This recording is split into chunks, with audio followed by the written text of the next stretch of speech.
কিন্তু প্রশ্ন হচ্ছে এরকম বহু রাজীব কুমার জেলায় জেলায় আছে, ছোট ছোট রাজীব কুমার।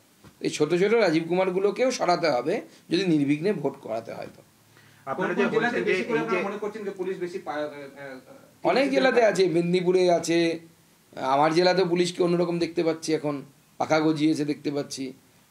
আমাদের কর্মীরা মার খাচ্ছে, আবার তাদেরকেই তাদের বাড়ির লোককে, তার বাবাকে অ্যারেস্ট করা হয়েছে। ভাবা যায় যে বাড়ির ছেলে মাথায় 7খানা সেলাই নিয়ে স্টিচ নিয়ে হসপিটালে ভর্তি আছে, তার বৃদ্ধ বাবাকে গ্রেপ্তার করে নিয়ে যাওয়া হয়েছে। এই ধরনের পরিস্থিতি তৈরি হচ্ছে।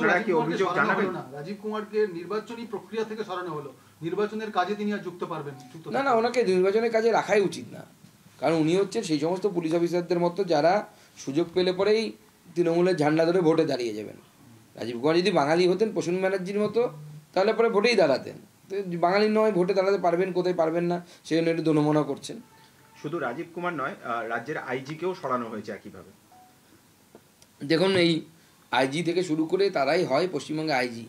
পশ্চিমবঙ্গে আপনি যদি দেখবেন, এমন একটি রাজ্য যে রাজ্যে প্রচুর আইএএস অফিসার, আইপিএস অফিসার যারা মেরুদণ্ড সোজা করে কাজ করেন, তাদেরকে কম্পালসারি ওয়েটিংয়ে বছরের পর বছর রেখে দেওয়া হচ্ছে উইদাউট এনি ভ্যালিড রিজন।